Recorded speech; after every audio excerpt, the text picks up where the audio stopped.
آپ جیسے کٹھ پتلی جو ہے نا تجربے وہ کامیاب نہیں ہو سکتے. جی اب چلتے ہیں اصل کہانی کی طرف. دیکھیں یہاں پر میرے پاس کہنے کے لیے بہت کچھ ہے لیکن میں بڑی احتیاط سے کہوں گا.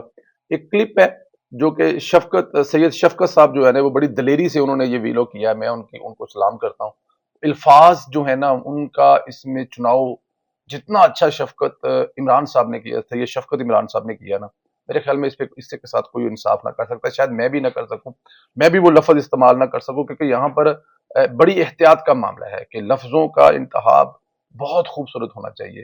پہلے عمران شفقت صاحب کا کلپ سننے اور اس کے بعد پھر آگے چلتے ہیں. جو پرانے بہتانوں کا ہی ایک حصہ ہے وہ کرسٹینا بیکر ہیں. ایک اگر آپ کو یاد ہو تو ایم ٹی وی کی ایک پریزنٹر ہوا کرتی تھی، بلانڈ جرمن نژاد تھی، یورپین تھی.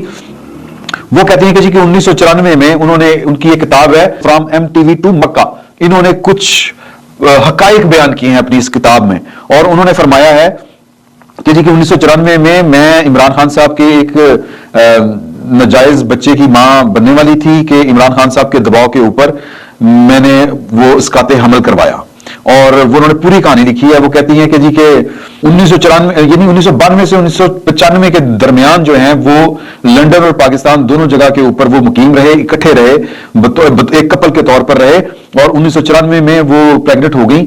اور مین وائل میں جب پریگنٹ ہو گئی تو میں نے بتایا عمران خان صاحب کو کہ جی کہ میں آپ کے بچے کی ماں بننے والی ہوں. تو یہ کتاب ہے، یہ انہوں نے کتاب میں لکھا ہے. تو عمران خان صاحب پہلے تو بڑے وہ تھرلنگ پوزیشن میں آ گئے، یعنی کہ بڑے خوش تھے. پھر جب ان کو پتا چلا کہ جی وہ ایک ہوتا ہے نا الٹرا ساؤنڈ وغیرہ کرانے کے بعد، کہ وہ 3 ماہ بعد جب پتا چلا کہ وہ جو پیدا ہونے والی ہے وہ تو بیٹی ہے، لڑکی ہے، تو انہوں نے کہا کہ ان کا موڈ بدل گیا. انہوں نے کہا کہ نہیں تم جو ہے وہ اس کو جس کو مسکات حمل کہتے ہیں یعنی گرا دینا، وہ کروا لو، ابارشن کروا لو. میں نے جناب کہتے ہیں میرا دل ٹوٹ گیا. انہوں نے ہاسپٹل کا نام بھی لکھا چیلسی ہاسپٹل. وہ کہتے ہیں کہ جی اس کا ریکارڈ گواہ ہے کہ کرسٹینا بیکر کے مطابق وہ بچی تھی، پھر میں نے اس کا ابارشن کروایا اور میرا دل ٹوٹ گیا. انہوں نے مجھے وعدہ کیا، انہوں نے مجھے کہا کہ جی کہ میں دیکھو گے یہ اسلامی طریقے کے ساتھ میں تم سے شادی کروں گا، اس طرح لوگ قبول نہیں کریں گے، یہ نہیں ہوگا، تم چپ کر جاؤ، میں باقاعدہ ہم شادی کریں گے تاکہ لوگ قبول کر لیں، یہ وہ اس طرح کے انہوں نے مجھے لارے لپے لگائے. مین وائل ان کی ملاقات جو ہے وہ جمائمہ گولڈ سمتھ کے ساتھ کسی کلب میں ہوئی. پھر یہ مجھے بھول گئے اور پھر انہوں نے ان سے شادی کر لی. جب انہوں نے پھر جمائمہ کو بھی طلاق دے دی، پھر طلاق دینے کے بعد انہوں نے ایک بار پھر مجھ سے رابطہ کیا، مجھ سے جب انہوں نے مجھے معافی تلافی کی اور پھر مجھے پھر سنہرے خواب دکھانے شروع کیے، اور پھر مجھے کہا کہ میں پھر پاکستان آئی. ان کے کہنے کے اوپر یہ جناب مجھے ان دنوں ظاہر ہے کہ سیاست میں انوالو بہت زیادہ ہو چکے تھے، تو کہتے ہیں کہ جی کہ انہوں نے مجھے بنی گالا میں ٹھہرایا.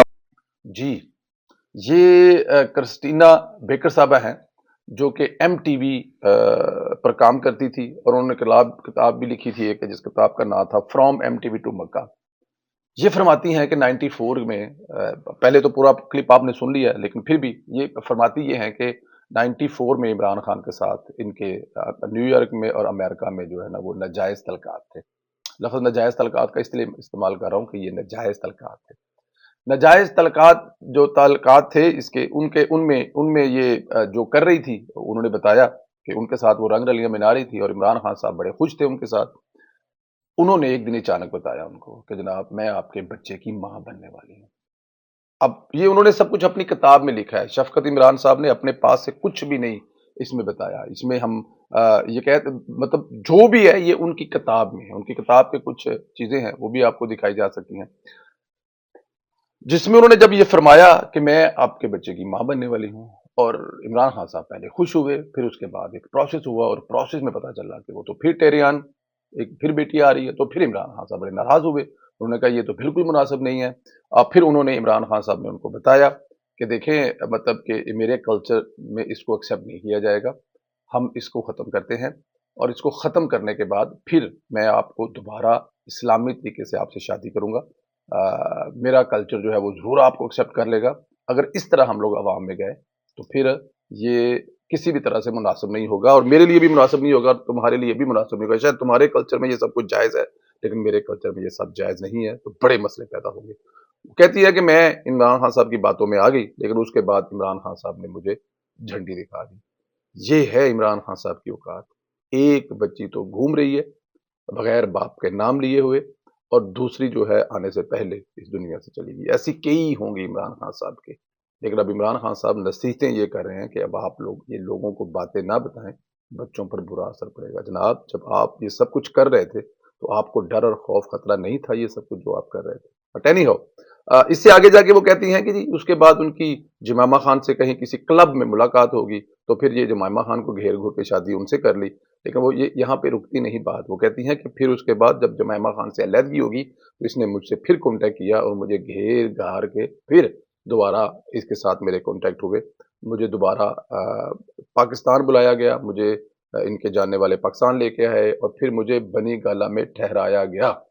رکتا نہیں ہے کہیں پہ عمران خان صاحب. جمائمہ خانہ کے ساتھ جب اس کی طلاق ہوئی تو اس نے پرانا پھر جو ہے اس نے پھر جگا لیا، پرانا زخم جو ہے نا وہ خرید کر پھر تازہ کر لیا. یہ ہے کہانی ہے عمران خان کی. اس پر بہت زیادہ باتیں ہیں، بہت زیادہ کھل سکتی ہیں. عمران خان کے بڑے قصے، آڈیو والی جو ایک ایک چیز ہے نا وہ سچ ثابت ہو رہی ہے، لیکن میں اس پہ بہت زیادہ بات کرنا نہیں چاہتا. بس آپ لوگوں کو بتانا مقصد یہ ہے کہ یہ ایک ایسے انسان کی کہانی ہے جس نے دنیا کا ہر گناہ کیا ہے، ٹھوک بجا کر گناہ کیا ہے، دنیا کا ہر گناہ کیا ہے، خدا کو چیلنج کر کے ہر گناہ کیا ہے. اور اب مجھے اور آپ کو یہ سمجھا رہا ہے کہ میرے گناہ جو ہیں وہ عام نہ کریں، لوگوں تک نہ لے کے جائیں، کیونکہ خدا نے دوسرے کے گناہوں پر پردہ ڈالنے کا حکم دیا ہے. یہ بات عمران خان صاحب کی ٹھیک ہے، لیکن اگر عمران خان صاحب نے اپنی زندگی میں جب وہ طاقت کے نشے میں چور تھے اس وقت دوسرے کے جرموں پر پردہ ڈالا ہوتا تو آج میں اور تمام پاکستانی جو ہیں وہ یہ بات سوچنے پہ مجبور ہوتے ہیں کہ ہم ایک ایسے انسان کے بارے میں ایسی بات نہ کریں جو اپنا ماضی بھول چکا ہے اور ایک بہترین انسان ہے جو اپنی زندگی گزار رہا ہے. لیکن ایسا کچھ نہیں ہے. عمران خان صاحب ہر گزرتے دن کے ساتھ ایک نیا سکینڈل سامنے لا رہے ہیں اور وجہ عمران خان خود ہے. میرے خیال میں مجھے اجازت دیں، اپنا خیال رکھیں. خدا حافظ.